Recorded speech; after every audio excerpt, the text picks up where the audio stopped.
Hi గారు, welcome to our channel. ప్రస్తుతం మనతో పాటు దాము బాలాజీ గారు సీనియర్ జర్నలిస్ట్ ఉన్నారు. వారితో ఒకసారి మాట్లాడదాం. సార్ నమస్కారం సార్. నమస్తే. సార్, అమెరికాలో ట్రంప్ అధికారంలోకి వచ్చాక అక్కడ ఇండియన్స్‌ని అయితే అక్కడ ఉండనివ్వడం లేదు సార్. చాలా మంది ఇండియన్స్‌ని అరెస్ట్ చేసి జైల్‌లో పెట్టిస్తున్నట్టుగా వార్తలు వినిపిస్తున్నాయి. ఆఖరికి ఇండియాలోకి పంపించే ఇండియన్స్‌ని కూడా సంకెళ్ళేసి పంపిస్తున్నారని కూడా వార్తలు వినిపిస్తున్నాయి సార్.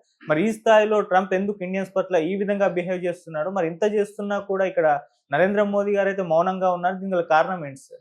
ట్రంప్ ముందు నుంచి కూడా అక్రమ వలసదారుల్ని నేను తరిమేస్తానని ఆయన ఎలక్షన్ క్యాంపెయిన్‌లోనే చెప్పాడు. అలాగే టారిఫ్స్ సుంకాలు విధిస్తాను. మన దేశంలోకి వచ్చే సరుకుల మీద నేను సుంకాలు విధిస్తానని కూడా ఆయన చెప్తున్నాడు ముందు. ఈ 2 పాయింట్లు ఆయన ప్రధానంగా చెప్తున్నాడు. ఎందుకంటే అక్రమ వలసలు అనేది పెద్ద ఇష్యూ అక్కడ. అమెరికాలో ఏందంటే ప్రపంచవ్యాప్తంగా అమెరికన్ డ్రీమ్ అనేది అందరికీ ఉంది. బయటికి ఎన్ని కథలు మాట్లాడినా ఫైనల్‌గా ఒక గర్వంగా చెప్పుకునేది మా వోడు అమెరికాలో ఉన్నాడు, మా కూతురు అమెరికాలో ఉంది, కొడుకు ఏదో మా వోళ్ళు అమెరికాలో ఉన్నారంటే ఇక్కడున్నోళ్ళు కూడా గర్వంగా చెప్పుకునే పరిస్థితి. దానివల్ల వీళ్ళకేం ఒరగకపోయినా.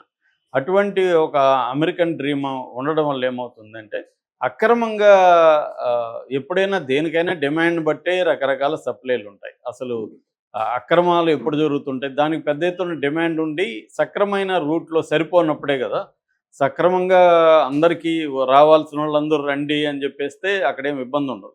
కానీ అటువంటి పరిస్థితి లేదు అక్కడ అమెరికాలో. అందరూ వెళ్ళిపోతే మన అమెరికన్స్ మైనార్టీలోకి వెళ్ళిపోతారు. ఆల్రెడీ ఇదే విధంగా కొనసాగితే అమెరికన్స్ మైనార్టీలోకి వెళ్ళిపోయే పరిస్థితి ఉంది.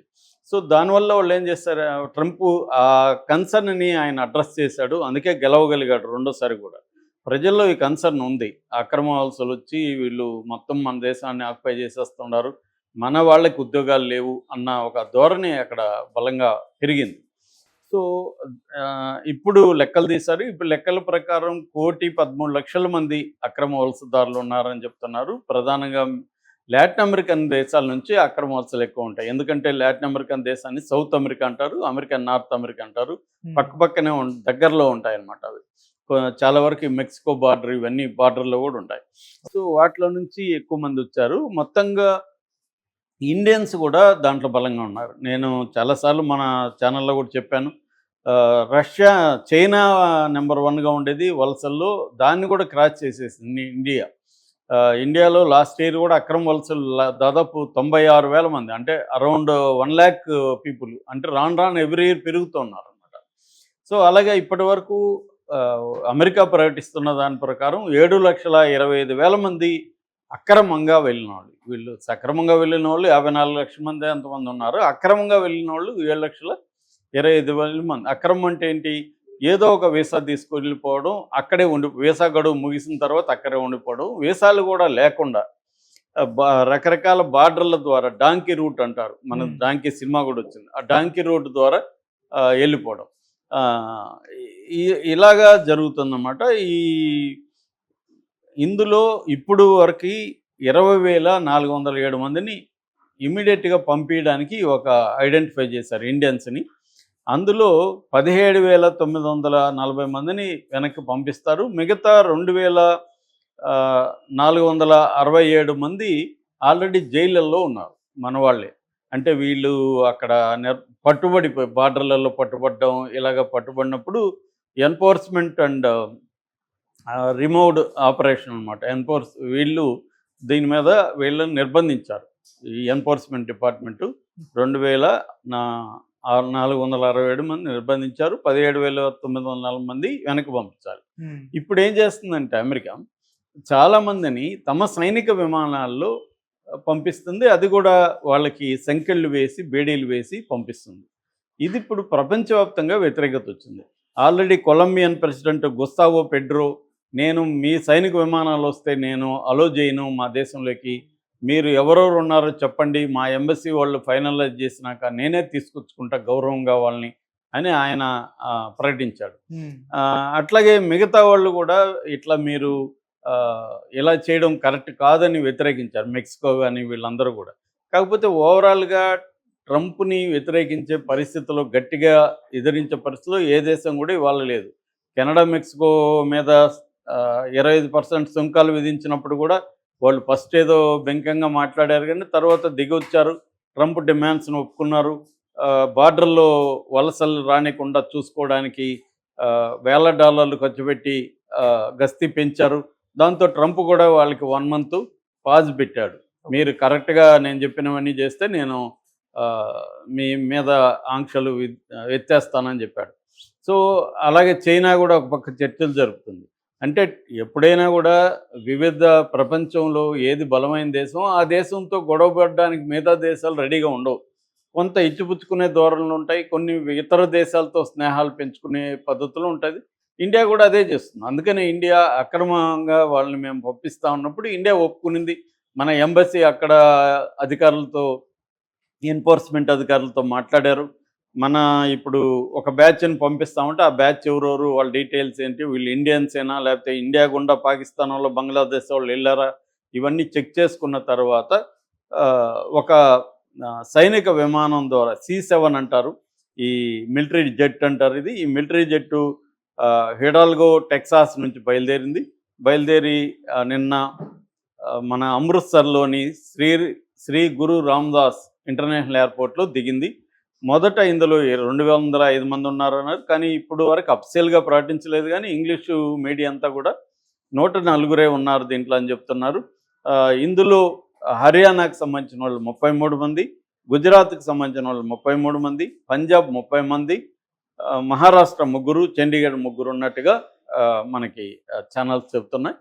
సో వీళ్ళల్లో 19 మంది మహిళలు, 14 మంది మైనర్లు ఉన్నారని చెప్తున్నారు. వీళ్ళందరినీ బేడీలేసి ఎక్కించి ఇది చేశారు. రెండోది అది మిలిటరీ విమానం కాబట్టి మిలిటరీ విమానంలో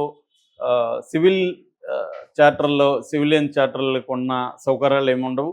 వాళ్ళకి ఒకే టాయిలెట్ ఉంది 105 మందికి. అందువల్ల బాగా ఇబ్బందులు పడ్డారని చెప్తున్నారు. పైగా అది డైరెక్ట్గా రాకుండా జర్మన్ లాగి అక్కడ ఫ్యూయల్ నింపుకొని మళ్ళీ రావడంతో బాగా లేట్ అయింది. సో ఏదేమైనా ఇబ్బందుల్లో ఉన్నారు. అయితే మన ప్రభుత్వం వాళ్ళని సాదరంగానే ఆహ్వానించింది. పంజాబ్ మంత్రి కుల్దీప్ సింగ్ దలివాలా వెళ్ళి రిసీవ్ చేసుకున్నారు. వాళ్ళకి రాగానే ఒక 2 డాక్టర్లను పెట్టారు. ఏమైనా హెల్త్ ఇష్యూస్ ఉంటే ఇమీడియట్గా అటెండ్ చేశారు. ఆ తర్వాత వాళ్ళతో మాట్లాడారు అక్కడున్న పోలీస్ అధికారులు. వీళ్ళు ఎలా వెళ్ళారు అక్రమంగా, వీళ్ళని ఎవరు పంపించారు, వీళ్ళ మీద ఏమన్నా ఇక్కడే ఇండియాలో కేసులు ఉన్నాయా, క్రిమినల్ యాక్టివిటీలో ఉన్నారా, ఇవన్నీ చెక్ చేసుకున్న తర్వాత వాళ్ళకి మినీ బస్సులు పెట్టి ఎవరిని కూడా మేము అరెస్టులు చేయము, ఒకవేళ క్రిమినల్ కేసులు ఉన్నా కూడా దానికి సంబంధించి లోకల్ పోలీస్ స్టేషన్కి ఇన్ఫామ్ చేసి వీళ్ళ ముందైతే ఇళ్ళకి పంపిస్తాము. అట్లాగే వీళ్ళల్లో ఎవరైనా ఎలిజిబిలిటీలు అవన్నీ బాగుంటే మేము ఎంప్లాయ్మెంట్ కూడా ప్రొవైడ్ చేస్తామని ఇండియన్ గవర్నమెంట్ అంటుంది. జయశంకర్ కూడా ఇల్లీగల్ ఇమిగ్రెంట్స్ని ఎవరు పంపించినా మేము, అమెరికానే కాదు ఎవరు పంపించినా మేము రిసీవ్ చేసుకుంటాం అనేది ప్రకటించాడు. యాక్చువల్గా ఇది కొత్త విషయం కాదు. లాస్ట్ ఇయర్ 2024లో కూడా 1000 మందికి పైన ఇల్లీగల్ ఇమిగ్రెంట్స్ అమెరికా నుంచి వచ్చారు. కాకపోతే అప్పుడు ఏంటంటే ఎంత హంగామలే. మనోడు ఏంటంటే ట్రంప్ ఏది చేసినా హడావిడి చేసి దాన్ని ఒక పెద్ద పబ్లిసిటీ చేసి గందరగోళం చేస్తారు. మామూలుగా సైలెంట్గా పంపించేవాళ్ళు సివిలియన్ చార్టర్లలో వచ్చాయి, మనోళ్ళు రిసీవ్ చేసుకున్నారు. 1000 మంది వచ్చారు. చాలా మందికి తెలియదు. ట్రంప్ ఒకటి ఇప్పుడే ఫస్ట్ అనుకుంటున్నాడు. ఇదంతా ఎప్పటి నుంచో జరిగే తతంగమే. కానీ ఈ ట్రంప్ ఏంటంటే దీన్ని ఒక పెద్ద మిలిటరీ చేయడం, వీళ్ళకి ఇవన్నీ చేయడంతో విమర్శలు వచ్చాయి.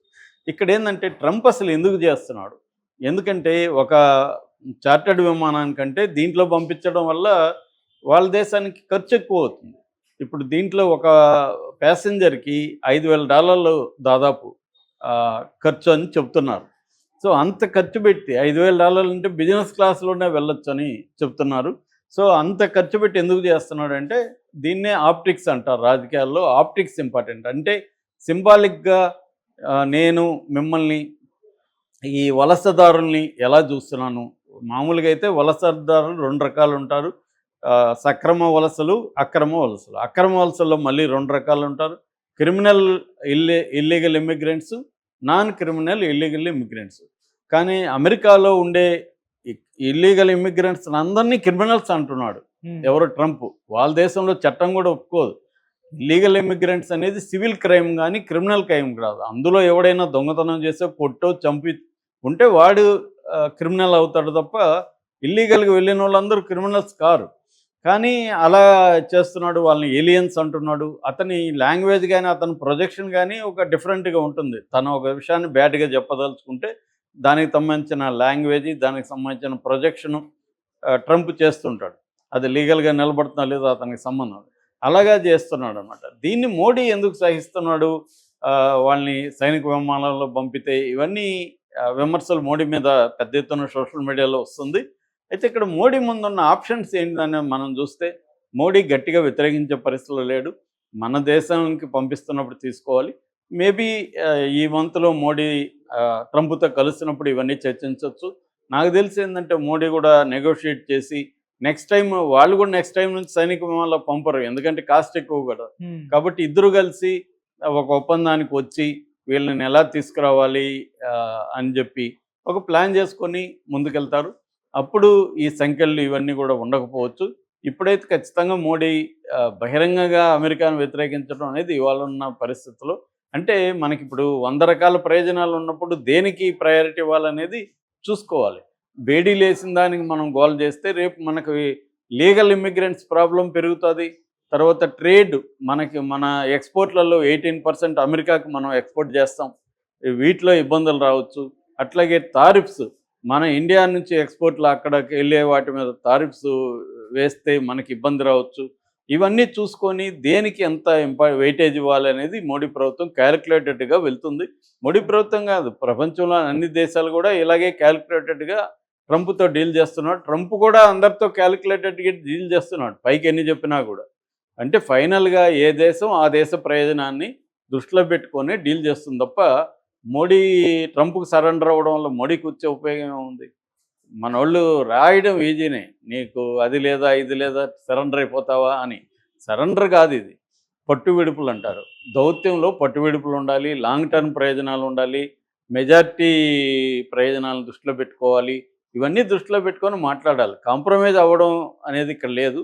కాకపోతే దేనికి ఏ స్థాయి వెయిటేజ్ ఇవ్వాలనేది మోడీ ప్రభుత్వం చూస్తుంది. నాకు తెలిసి ఖచ్చితంగా మోడీ వెళ్ళినప్పుడు ఇవన్నీ చర్చిస్తారు, గౌరవంగా వాళ్ళని పంపించమని అడుగుతారు. నెక్స్ట్ టైం వచ్చినప్పుడు వీళ్ళంతా కూడా సివిలియన్ చార్టర్స్లోనే తీసుకొస్తారు. ఇది కూడా ట్రంప్ కూడా ఒక బిల్డప్ ఇవ్వడానికి, మేము ఎంత సీరియస్గా ఉన్నాము అని చెప్పడానికి, రెండోది కొత్తగా రాకుండా చూసుకోవడానికి ట్రంప్ ఈ ఈ భయపెట్టడం అనే కార్యక్రమాన్ని చేస్తున్నాడు తప్ప వేరే ఇదేమీ కాదు. అందరూ కూడా ఏ ప్రెసిడెంట్ అయినా ఏ ప్రధానమంత్రి అయినా ఆ దేశ ప్రయోజనాలను దృష్టిలో పెట్టుకొని బిహేవ్ చేస్తారు, అంతకంటే ఏం లేదు. Okay sir, thank you so much.